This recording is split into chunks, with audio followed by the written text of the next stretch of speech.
सामाजिक, धार्मिक आणि लोकांशी थेट संवाद असलेले अकोला पूर्वचे वंचितचे शहर अध्यक्ष निलेश देव सध्या आपल्या स्टुडिओमध्ये आहेत.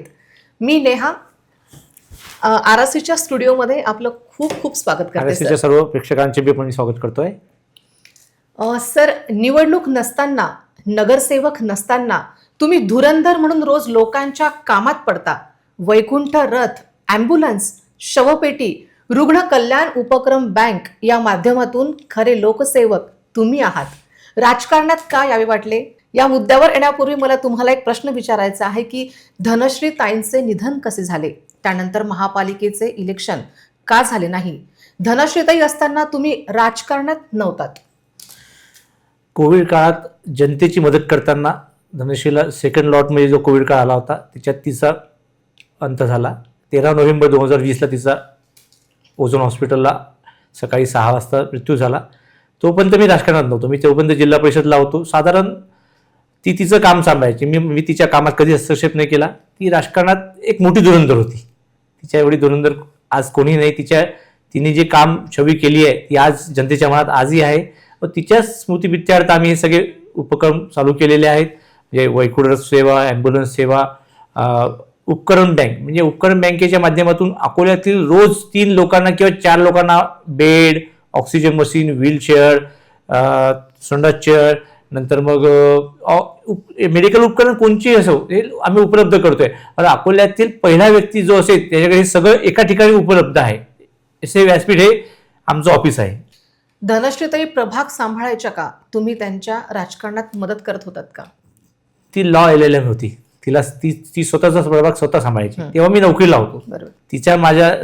मी नोकरी असताना तिच्यामध्ये मी कधी हस्तक्षेप केला नाही. मी त्या काळात महापालिकेत पाऊल पण नव्हतो ठेवत. नक्कीच.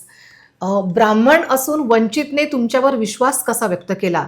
पहिले धनश्रीताईंना तिकीट दिले, आता थेट शहर अध्यक्ष म्हणून. बाळासाहेब अंजलीताई यांचे आमचे अनंत उपकार आहेत. आणि धनश्री असतानाही, म्हणजे धनश्री दवाखान्यात भरती असतानाही बाळासाहेब तिला ओझोनमध्ये ICU मध्ये किट घालून भेटायला गेलेले पहिले घरचे व्यक्ती पहिले असतील ते. एवढे जवळचे आमचे संबंध आहे. आणि त्यांनी अनेकदा आम्हाला मदत केली आहे. आणि त्यांनी पाहिलं असेल काही धनश्रीचं कार्य आणि माझं कार्य, म्हणून मला हे पद दिलं. त्याबद्दल त्यांचे मी आभार व्यक्त करतो. संपूर्ण वंचित बहुजन आघाडी टीमचं मी आभार व्यक्त करतो. नक्कीच. निलेश भाऊ, तुम्हाला राजकारणात कशासाठी यावं वाटलं? धनश्रीचे राहिलेले स्वप्न. नक्कीच. धनश्रींनी त्या काळात केलेला काही गोष्टीसाठी संघर्ष असो, टॅक्सचा विषय असो, किंवा अनेक विषय जे तिने अर्धवट सोडून गेली होती. म्हणजे मला आठवते तिने महापालिकेत लोक 4 व्हीलर घेऊन यायचे. तर ती मला सहज घरी म्हणे की बाबा मला 4 व्हीलर हवं. म्हटलं घेऊन घे, मला लोन कधी भेटते, मी जिल्हा परिषदला असतो. ती म्हणे नाही, मला आपल्याला वैकुंठ घ्यायचा. म्हणे जे तिचे हे विचार होते. तिच्या डोक्यात काय होतं काय माहिती. ॲम्ब्युलन्स घ्यायचं आपल्याला. मग आम्ही लोन काढून त्या 2 गाड्या घेतल्या. आणि मग शेवटी त्याच गाड्यात तिला जायला मिळाला. पण तिच्या डोक्यातला विषय जे काय तो समजला नाही अजूनही मला. नक्कीच. म्हणजे समाजोपयोगी जेही साधन असेल ते आज स्वतःची आवड दूर ठेवून त्या साधनांना समोर आणणे आणि त्यांचं स्वप्न तुम्ही नक्कीच समाजासमोर आणणे किंवा ते साकार करणे हे खूप मोठं ध्येय आहे तुमचं. प्रभाग 3 मध्ये तुम्हाला कोणत्या समस्या वाटतात? त्या कशा सोडवण्याचा निर्धार तुमचा आहे? धनश्रीने सोडलेले अर्धवट कामं, म्हणजे अर्धवट म्हणजे तिचा जो अंत झाला त्याच्यामुळे अर्धवट कामं सुटले. पहिले तर हद्दवाढ भागातला मुख्य भाग आहे. हद्दवाढ भागात अविकसित भाग आहे. खूप दिवसानंतर हद्दवाढ झाली. शहरात जो पैसा यायला हवा होता तो त्याप्रमाणे कमी आला. काही आले तर त्याचा मॅचिंग फंडची अडचणी आली महापालिकेला. त्याच्यामुळे अविकसित भाग आहे. म्हणजे त्याच्या नाल्याचे मुख्य अडचणी आहेत हद्दवाढ भागात. त्यासोबत लाईट नाहीत, त्यासोबत रस्त्याची अडचणी. या 3 मूलभूत सुविधा आहे. त्यासोबत त्या भागातल्या अनेक मूलभूत सुविधा त्या प्राधान्याने पुढे देण्यासाठी आम्हाला अभ्यास करावा लागेल. नक्कीच. न्यू तापडिया नगरमध्ये तसं बघितलं तर खूप जास्ती समस्या आहेत. न्यू तापडिया नगर रेल्वे उड्डाणपुलाचा जो प्रश्न आहे तो अनेक वर्षापासून प्रलंबित आहे. हा प्रश्न तुम्ही कसा सोडवणार? मागच्या महिन्यात म्हणजे 5 नोव्हेंबरला मी आझाद मैदानावर उपोषणाला बसलो होतो. त्यावेळेस माझी बैठक अजितदादांच्या मुख्य सचिवांची झालेली आहे. त्या पुलासाठी 54 कोटी रुपये फंड येणं बाकी आहे. जोपर्यंत नवीन पूलचा रिवाईज मॅप मंजूर जाऊन, जसं जुन्या शहरातला पूल आहे तिथे वरती स्ट्रीट लाईट नव्हते. आपण या पुलावरती स्ट्रीट लाईटसह संपूर्ण इस्टिमेट गेलेला आहे. अकोला व चंद्रपूर या दोन्ही पुलांचे पैसे येणं बाकी आहे. एक साधारण माझ्या हिशोबाने मार्च पर्यंत पैसा आपल्याला येईल आणि मग त्या पुलाला वेग येऊन तो पूल होईल. त्याच्यात मेगा ब्लॉक घ्यावा लागणार आहे. 2 मेगा ब्लॉकची अडचण जाणार आहे, कारण की मेन लाईन आहे ती. मेगा ब्लॉकची अडचण जातील. 2 साऊथ सेंटर मध्य रेल्वेच्या 2 मेगा ब्लॉक आहेत. याच्यासोबत मॅचे फंडचा विषय आहे. हे सगळं होऊन साधारण पण तो पूल होईल. म्हणजे याच्याकरता अकोल्यातला मी प्रतिनिधी नव्हतो, जनप्रतिनिधी नव्हतो, नगरसेवक नव्हतो, तरी सगळ्यात जास्ती पाठपुरावा एक सामान्य व्यक्ती म्हणून मी केला. त्याच्यानंतर आमचे पक्षाचे ॲडव्होकेट बलसरे साहेब आहेत, हे कोर्टात गेले. त्यांच्या वतीनं आज जनहित याचिका दाखल केली आहे. आता त्या पुलाला वेग येईल असं मला वाटते, निश्चित वाटते. नक्कीच. त्या बाबतीतलं पूर्ण दस्तऐवज माझ्या सोबत आहे आजही. आणि एवढे दस्तऐवज मला नाही वाटत एक सामान्य व्यक्ती जो कोणाजो असतील म्हणून. नक्कीच एक सामाजिक उपक्रम तुम्ही राबवत आहात आणि त्याचबरोबर तुम्हाला धार्मिकची पण खूप जास्ती आवड आहे. देव धार्मिक तेही तुमचे काही आपलं सभामंडप असो किंवा राम मंदिराच्या संदर्भात काहीही एखादं मंगल कार्य असो. तसंच बिर्ला राम मंदिरात तुम्ही नियमित सुंदरकांड घेतलेत. स्वच्छता असो, इतर काही जुन्या समस्या असो, त्याच जुन्या राम मंदिराकडे दुर्लक्ष का? बिर्ला बिर्ला कामगारांचा होता. बरोबर. काही कारणामुळे अकोल्यातल्या अनेक इंडस्ट्री जशा बंद झाल्या त्यातली ती एक इंडस्ट्री बंद झाली. इंडस्ट्री बंद झाल्यावर त्याचं लेआउट पाडण्यात आलं. लेआउट पाडताना तिथले मंदिर आहे त्याचं अविकसित जाण्यामागे अराजकीय शक्ती किंवा शासकीय शक्ती विकसित असू शकते. पण आम्ही गेल्या 5 वर्षापासून, मी धनुष्य जाऊन आज 5 वर्ष 6वं वर्ष झालेलं आहे. 22 जानेवारीला जेव्हा अयोध्येला प्रभू रामचंद्राचं मोठी प्राणप्रतिष्ठा होती त्या मंदिर त्या दिवशी त्या ठिकाणी 5000 महिलांनी 1.5 लक्ष वेळा रामरक्षा पठण केलं. हे जगाच्या इतिहासात पहिल्यांदा झालेलं आहे. त्यासोबत आम्ही कंटिन्यू 22 जानेवारी पासून तर दर 22 तारखेला 156 तास सुंदरकांड केले. आता 31 डिसेंबरला बिर्ला अयोध्येच्या राम मंदिरात 2 वर्ष पूर्ण होतात तिथीनुसार, म्हणून आम्ही तिथे 501 मुलांचा शंखनाद व 24 तासाचा जप केलाय. जेव्हा इंडिया पाकिस्तान वार झाला होता त्यावेळेस पण आम्ही 24 तासाचा जप तिथे ठेवला व प्रभू रामचंद्राची लीला असो.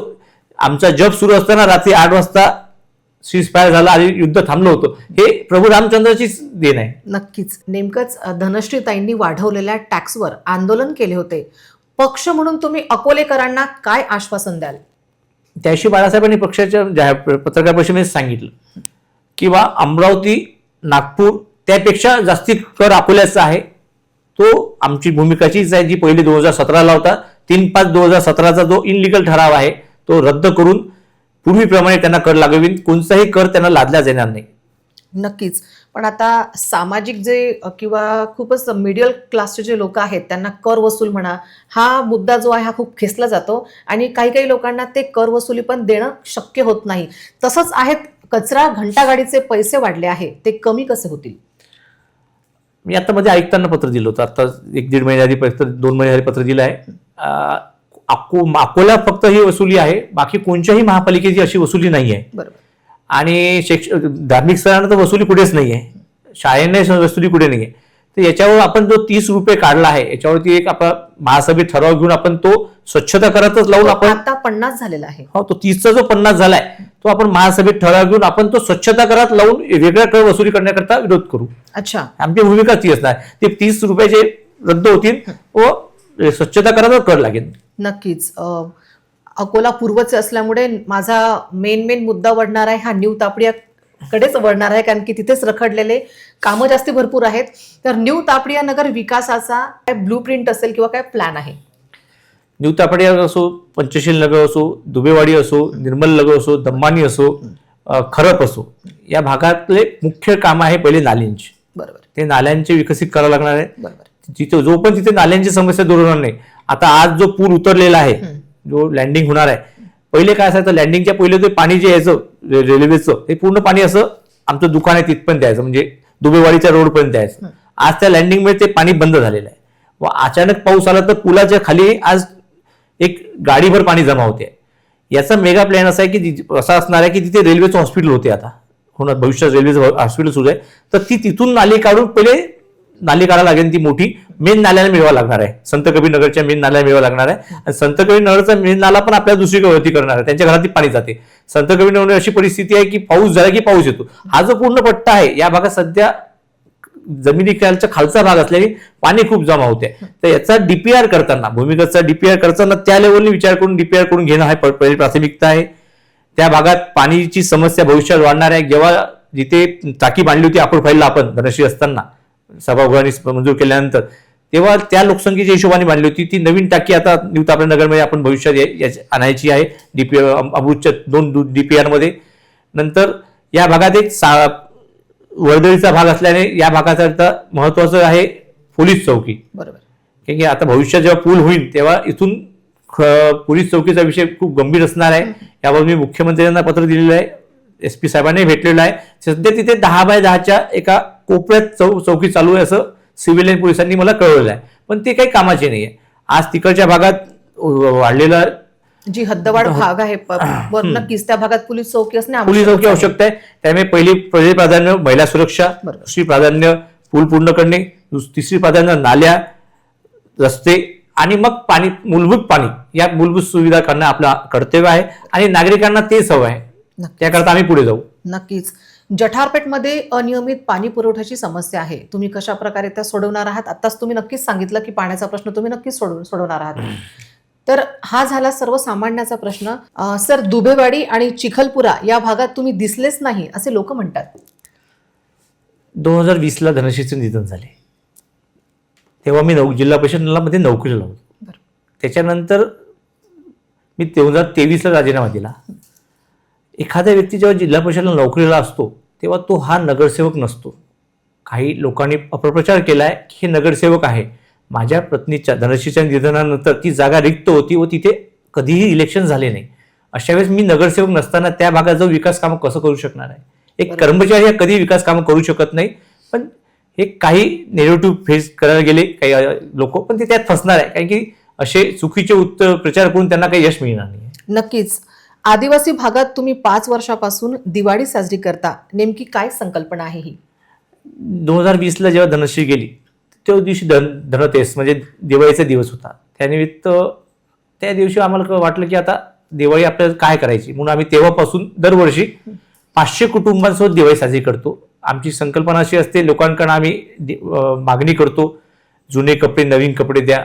आम्ही कपडे, फराळाचं, काजू बदाम उठणंपासून सगळं वस्तू भेटवस्तू घेऊन एक 500 लोकांच्या किट तयार करतो व दरवर्षी त्या कुटुंबासोबत दिवाळी साजरी करतो आम्ही. नक्कीच. डॉक्टर हेडगेवार रक्तपेढींचे मागील 10 वर्षापासून आपण थेंबेसिरिया रुग्ण हे दत्तक घेताय, नेमकी याची संकल्पना काय असेल?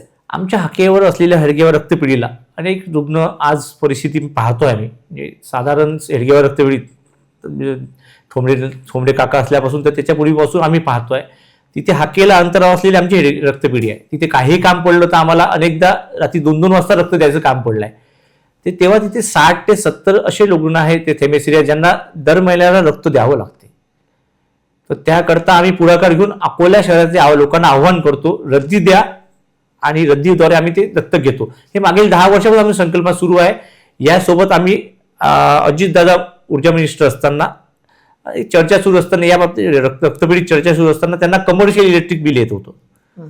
तर त्यावेळेस आम्ही अजितदादांशी भेटलो, मी बाळासाहेबांसोबत गेलो आम्ही आणि अर्ज केला की बाबा कोणत्याही ब्लड बँकेला हा कमर्शियल सप्लाय देता येत नाही. अजितदादांना लक्षात आलं ते, आणि त्याच्यामुळे जवळपास महाराष्ट्रातल्या सगळ्या ब्लड बँकेंना आज घरगुती सप्लाय मिळतोय. ही आमच्यासाठी व हेडगेवार रक्तपेढीसाठी एक चांगली गोष्ट झाली आणि त्यांना खूप दिलासा मिळाला, कारण की जे रक्त भरवायला जो खर्च येतो त्याच्यात इलेक्ट्रिकचं जर कमर्शियल असेल तर तो अजून खर्च वाढू शकतो. त्याकरता आम्ही पाठपुरावा केला व त्यामुळे महाराष्ट्रातल्या सगळ्या रक्तपेढींना आज घरगुती दराने देयके मिळतात आहे. नक्कीच. आणि मागील 15 वर्षापासून आपण निर्माल्यापासून खताची निर्मिती करता, ही संकल्पना मात्र कशी? गणपती उठल्यावर काय व्हायचं, आम्ही आता लहानपणापासून पाहतो किंवा धनशीसोत विसर्जनाला जा किंवा हे असो, तर आम्ही असं संकल्प केला होता, पाहायचो की नदी नाल्यात लोक निर्भय टाकायचे. बरोबर. मग आम्ही तेव्हा विचार केला हे योग्य नाही आहे, म्हणून आम्ही आमचा स्वतःचा एक रथ तयार केला आहे. त्या रथाद्वारे आम्ही संकलित करतो, निर्माल्य संकलित करतो आणि त्याचं खत निर्मिती करतो. आम्ही आपला बाप्पा आपल्या घरी विसर्जित करा आणि ऑक्सिजन निर्माण करा ही संकल्पना मांडतो. ज्याच्यामध्ये गणपती हा आपल्या घरीच विसर्जित करण्यासाठी आपण दरवर्षी कुंडी वितरित करतो, सोबत तुळशीचं रोप देतो. आपण निर्माल्याचं खत निर्मितीतून लोकांना खत ते परत मोफत देतो, ही संकल्पना महाराष्ट्रात कुठे नसेल ती आपल्याला चालू आहे. हे गेल्या 15 वर्षापासून सुरू आहे. बरोबर आहे. एवढी सगळी संकल्पना, एवढी समाजकार्य तुमची झालेली आहेत, मात्र याचं विश्व रेकॉर्ड काय असेल? माझ्या आयुष्यात धनश्री असताना एक योग्य रेकॉर्ड झाला, तो म्हणजे आज 9वी 10वीच्या पुस्तकात जो जलव्यवस्थापन विषय आहे हा धनश्रीमुळे आलेला आहे. हे आपल्या उद्या पाण्याची समस्या जाणवणार, भविष्यात अडचणी येणार, त्यामुळे तो विषय आम्ही समाविष्ट केलाय. ती आज अभिमानाची गोष्ट आहे. त्यासोबत आम्ही धनश्री गेल्यानंतर मी जे 4-5 वर्षात जो संघर्ष करून काही उपक्रम राबवले, त्या माध्यमातून एक पहिला उपक्रम रामरक्षा पठण होता. 1.5 लक्ष वेळा रामरक्षा पठण, 5,000 महिलांचा, 3,000 विद्यार्थ्यांसोबत आम्ही 1 लक्ष वेळा अथर्व शीर्ष पठण केलं. 75 देशाच्या अमृत महोत्सवानिमित्त 3,000 महिला 75,000 वेळा संविधान उद्देशिका पठण, ते पण तिरंगामध्ये, म्हणजे 3 साड्यांमध्ये 3 आणि अशोक चक्र बनवून त्यांचा तो एक विश्व रेकॉर्ड झालेला आहे. आता नुकताच आम्ही 10,000 मुलांची शाडूमातीची कार्यशाळा, ही देशातली सर्वात मोठी कार्यशाळा होती, त्याकरता आम्हाला लंडन बुक ऑफ वर्ल्ड रेकॉर्डचं सर्टिफिकेट मिळालेलं आहे. ही अभिमानाची गोष्ट आहे. 25,000 विद्यार्थ्यांना सोबत घेऊन आम्ही मनाशी श्लोक पठण केले, तो एक मोठा विषय आम्ही आमच्या याच्यात झालेला आहे. हे एवढे सगळे विश्व रेकॉर्ड हे आम्ही आज करून चुकलेलो आहे. नक्कीच. लोकहिताचा विचार करणारा धुरंधर युवा नेता निलेश देव यांच्याकडे पाहिले जाते आणि ज्याही समस्या आहेत, अकोला पूर्वचे वंचितचे अध्यक्ष निलेश देव, या सगळ्यांचा इतंभूत उत्तर त्यांनी आपल्या जनतेला दिलेले आहेत. जनतेचा खरा सेवक म्हणून आजपर्यंत तुम्ही काम केले आहेत. महापालिका नगरसेवक होण्यासाठी RRCच्या तुम्हाला भरभरून शुभेच्छा सर. आणि वेळातला वेळ काढून तुम्ही आलात आणि आपले जेही प्रश्न होते ते आपल्या जनतेसमोर तुम्ही मांडलेत. कोण येणार पुढचा धुरंधर RRC मध्ये, त्यासाठी बघत रहा RRC न्यूज. नमस्कार.